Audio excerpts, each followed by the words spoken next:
बच्चों, ग्रामीण क्षेत्रों पर शासन चलाना के भाग 1 में हमने भूमि के बंदोबस्तों के बारे में पढ़ा। भाग 2 में हम पढ़ेंगे कि कंपनी ने कैसे उन फसलों को उगाने की ओर ध्यान दिया जिनसे उनको राजस्व मिल सके और जिनकी यूरोप में ज्यादा मांग थी।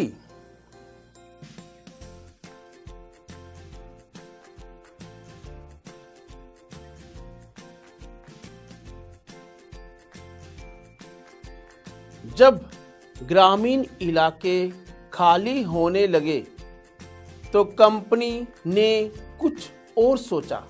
कंपनी ने अपना ध्यान ऐसी फसल लगाने पर केंद्रित किया जिनसे उन्हें ज्यादा राजस्व मिल सके और जिनकी यूरोप में ज्यादा मांग थी।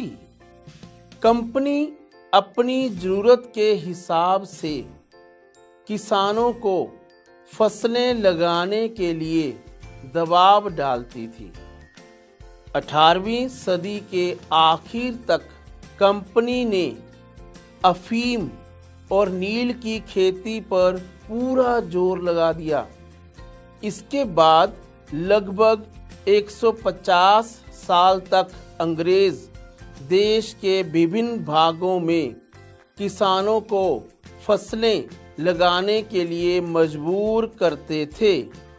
बंगाल में पटसन, असम में चाय, संयुक्त प्रांत वर्तमान उत्तर प्रदेश में गन्ना, पंजाब में गेहूं, महाराष्ट्र व पंजाब में कपास, मद्रास में चावल।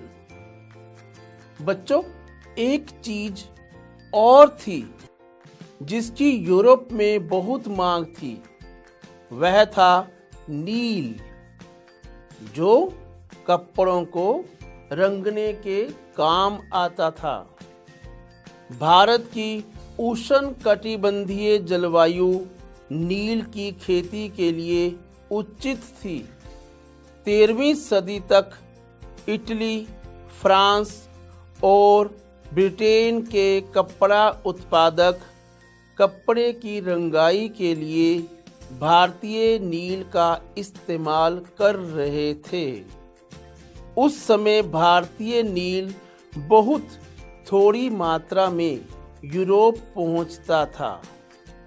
यूरोप में एक वोड नामक पौधे से रंग तैयार किया जाता था, लेकिन वोड से तैयार रंग बहुत ही बेजान और फीका होता था। इसलिए नील की मांग अधिक थी, क्योंकि नील से बहुत ही चमकदार नीला रंग मिलता था।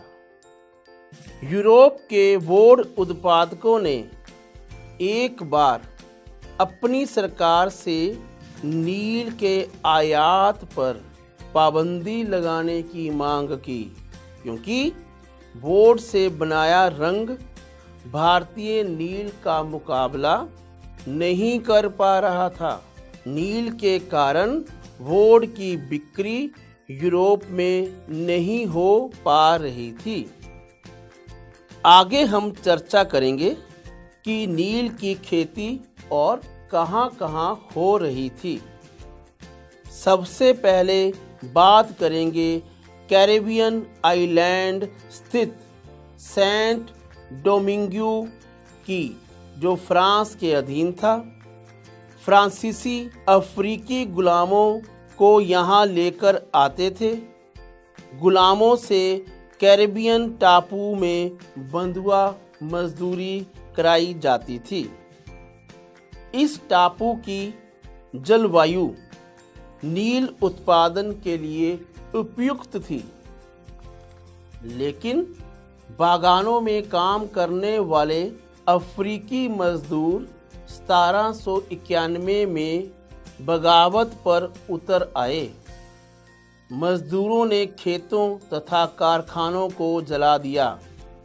इसके पश्चात फ्रांस ने किसी भी तरह की गुलामी को बढ़ावा नहीं दिया।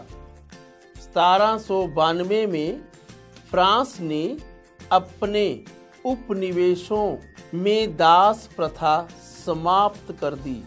इन घटनाओं के कारण कैरिबियन द्वीपों में नील की खेती ठप हो गई। अब नील उत्पादकों के लिए भारत ही एक विकल्प था, क्योंकि भारत की जलवायु नील उगाने के लिए उपयुक्त थी। तो सभी ने नील उगाने के लिए अपना ध्यान भारत की ओर केंद्रित किया। एक महत्वपूर्ण तथ्य यह भी है कि सन 1810 तक ब्रिटेन 95% नील बंगाल से आयात करता था, तो बाकी सभी उत्पादकों ने भी बंगाल की ओर रुख किया। जब यह भारत में नील उत्पादन के लिए आए तो इन्होंने नील उत्पादन के कुछ तरीके अपनाए। यह दो मुख्य तरीके थे, निज और रैयती। नील उत्पादन के तरीके। निज व्यवस्था। इस व्यवस्था के तहत उत्पादक एक बहुत बड़ा जमीन का हिस्सा खरीदता था, किराए पर लेता था, फिर मजदूरों से खेती करवाता था। दूसरी व्यवस्था रैयती व्यवस्था थी। इसके तहत उत्पादक ना तो जमीन खरीदता, ना ही किराए पर लेता था। वह रैयत या गांव के मुखिया को उधार देता था और उससे आश्वासन लेता था कि वह अपनी जमीन का 25% हिस्सा केवल नील उत्पादन की खेती के लिए रखेगा। दोनों मिलकर समझौता करते थे। अगर रैयत अपने आप नील उगाने का खर्चा नहीं उठा सकते तो उन्हें कर्जा दिया जाता था। बदले में नील बेचने के बाद कुछ मुनाफा रैयत को दे दिया जाता था। लेकिन इन व्यवस्थाओं को चलाने में भी रैयतों को कई कठिनाइयां आ रही थी। आगे उसकी चर्चा करेंगे। नील उत्पादकों की कठिनाइयां। कमाई कम थी। चावल की खेती के लिए जमीन उपजाऊ नहीं रही। रैयत कभी ना खत्म होने वाले उधार में फंस गए। नील की खेती केवल उपजाऊ जमीन पर ही होती थी। ऐसे क्षेत्रों में पहले ही आबादी बहुत ज़्यादा थी, इसलिए खेती के लिए बड़ा क्षेत्र नहीं मिलता था। मजदूरों की व्यवस्था करना भी कठिन था। बार बार नील की खेती करने से जमीन की उर्वरता भी कम हो रही थी, क्योंकि नील के पौधों की जड़ जमीन में बहुत नीचे तक जाती है, जिससे मिट्टी में खनिज नहीं ठहर पाते। नील लगाने के बाद उसी मृदा में चावल लगाने संभव नहीं थे। नील उत्पादन के लिए उधार देते थे, लेकिन किसान सारा उधार एक ही बार नहीं चुका पाते थे, इसलिए वह कर्ज के इस चक्कर में फंसते चले जा रहे थे।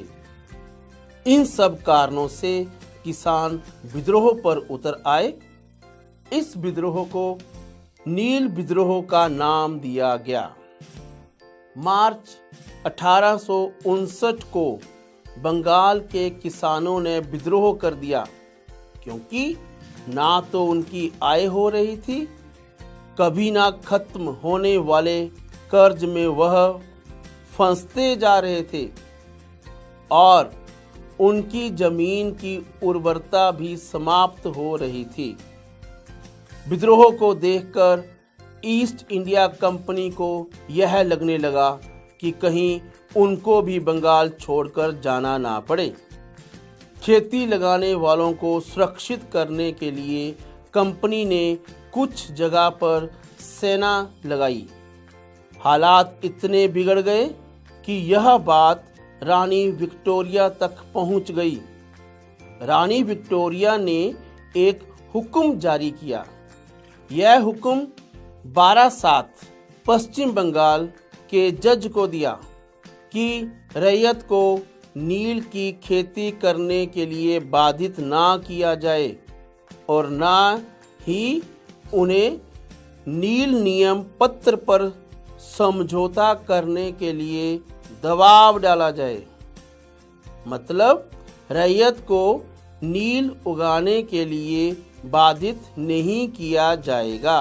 लेकिन रानी विक्टोरिया का फरमान रैयत तक गलत ढंग से पहुंचा। रैयतों को लगा कि हमें अगले पिछले सभी नियमों तथा समझौतों से आज़ाद कर दिया गया है और नील की खेती ना करने का हुक्म दिया है। स्थिति में सुधार लाने के लिए नील उत्पादन व्यवस्था की जांच करने के लिए एक नील आयोग भी बना दिया गया। आयोग ने बागान मालिकों को दोषी पाया। आयोग ने यह भी पाया कि नील का उत्पादन रैयतों के लिए मुनाफे का सौदा नहीं है। आयोग ने रैयतों से चल रहे अनुबंधों को पूरा करने के लिए कहा, लेकिन भविष्य में उन्हें हक दिया कि वह अपनी मर्जी से समझौते पर हस्ताक्षर कर सकते हैं, उन्हें कोई बाधित नहीं करेगा। इन सब गतिविधियों का नतीजा यह हुआ कि बंगाल में नील का उत्पादन बंद कर दिया गया और बागान मालिक बिहार में नील का उत्पादन करने लगे। बंगाल में उत्पादन बंद करने का एक कारण यह भी था कि तब तक बाजार में कुछ कृत्रिम यानी सिंथेटिक रंग भी आने लगे थे। लोगों ने उन्हें खरीदना शुरू कर दिया, जिससे नील की मांग में कमी आई। बंगाल के बाद बिहार में भी कुछ समय बाद वैसा ही विद्रोह हुआ, क्योंकि जब बिहार के किसानों का नुकसान हुआ तो उन्होंने भी विरोध किया। बिहार के एक किसान ने महात्मा गांधी को चंपारण आकर नील किसानों की दुर्दशा को देखने के लिए बुलाया। 1917 में महात्मा गांधी का यह दौरा नील बागान मालिकों के खिलाफ चंपारण आंदोलन की शुरुआत थी। बच्चों, इस पाठ में हमने जाना कि कैसे कंपनी ने नील, अफीम, गेहूं, चावल, पटसन आदि फसलों को लगाने की तरफ ध्यान दिया। हमने इस बात पर भी चर्चा की कि नील उत्पादन में क्या क्या कठिनाइयां आई। हमने यह भी जाना कि नील उत्पादन क्यों बंद हुआ और नील विद्रोह क्यों हुआ? आइए अब हम अभ्यास कार्य करते हैं। प्रश्न 1, निम्नलिखित के जोड़े बनाएं। क रैयत, ख महल, ग निज, घ रैयती। नंबर 1 ग्राम समूह, नंबर 2 किसान, 3 रैयतों की जमीन पर खेती, 4 बागान मालिकों की अपनी जमीन पर खेती। उत्तर है रैयत, किसान, महल, ग्राम समूह, निज बागान मालिकों की अपनी जमीन पर खेती, रैयती रैयतों की जमीन पर खेती। प्रश्न नंबर 2, रिक्त स्थान भरें। यूरोप में वुड उत्पादकों को रिक्त स्थान से अपनी आमदनी में गिरावट का खतरा दिखाई देता था। चावल, नील। उत्तर है यूरोप में वुड उत्पादकों को नील से अपनी आमदनी में गिरावट का खतरा दिखाई देता था। ख 18वीं सदी के आखिर में ब्रिटेन में नील की मांग रिक्त स्थान के कारण बढ़ने लगी। औद्योगिकीकरण, वुड। उत्तर है 18वीं सदी के आखिर में ब्रिटेन में नील की मांग औद्योगिकीकरण के कारण बढ़ने लगी। ग रिक्त स्थान की खोज से नील की अंतरराष्ट्रीय मांग पर बुरा असर पड़ा। कृत्रिम रंग, वुड। उत्तर है कृत्रिम रंग की खोज से नील की अंतरराष्ट्रीय मांग पर बुरा असर पड़ा। घ चंपारण आंदोलन रिक्त स्थान के खिलाफ था। नील बागान मालिकों, अंग्रेजों। उत्तर है चंपारण आंदोलन नील बागान मालिकों के खिलाफ था। अगला प्रश्न, निम्नलिखित कथन किस बंदोबस्त के पहलू हैं? क राजाओं और तालुकदारों को जमींदारों के रूप में मान्यता दी गई। ख किसानों से लगान वसूलने और कंपनी राजस्व चुकाने का जिम्मा सौंपा गया। ग उनकी ओर से चुकाई जाने वाली राशि स्थायी रूप से तय कर दी गई थी। सही का निशान लगाकर उत्तर दें। नंबर 1 महलवारी व्यवस्था, नंबर 2 स्थायी बंदोबस्त, नंबर 3 रैयत बारी बंदोबस्त। उत्तर है नंबर 2 स्थायी बंदोबस्त। अगला प्रश्न, सही विकल्प चुनकर उत्तर दें। किन परिस्थितियों में बंगाल में नील का उत्पादन बंद हो गया? क फसल कटने पर उन्हें बहुत कम कीमतों पर फसलों को बेचने के लिए मजबूर किया जाता था। ख रैयतों को उनकी फसल की बहुत कम कीमत मिलती थी। ग नील की फसल जमीन की उर्वरता को कम कर देती थी। घ कर्जा नहीं दिया जाता था। उत्तर ख और ग।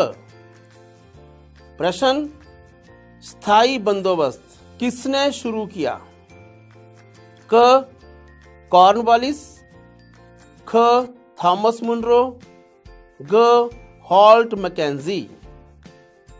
उत्तर क कॉर्नवालिस। प्रश्न, महलबारी व्यवस्था का प्रचलन किसने आरंभ किया? क हॉल्ट मैकेंजी, ख चार्ल्स कॉर्नवालिस, ग थॉमस मुनरो। उत्तर क हॉल्ट मैकेंजी। प्रश्न, रैयत बाड़ी व्यवस्था किसने प्रचलित की? क चार्ल्स कॉर्नवालिस, ख हॉल्ट मैकेंजी, ग थॉमस मुनरो। उत्तर थॉमस मुनरो। प्रश्न, चंपारण किस राज्य में है?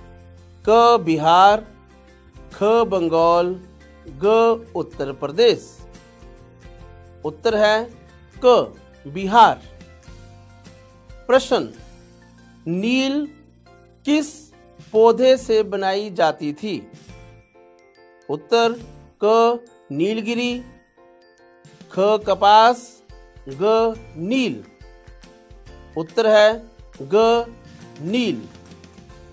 बच्चों, आशा है कि आपको यह पाठ समझ आ गया होगा और आपको इतिहास के बारे में नई जानकारी मिली होगी।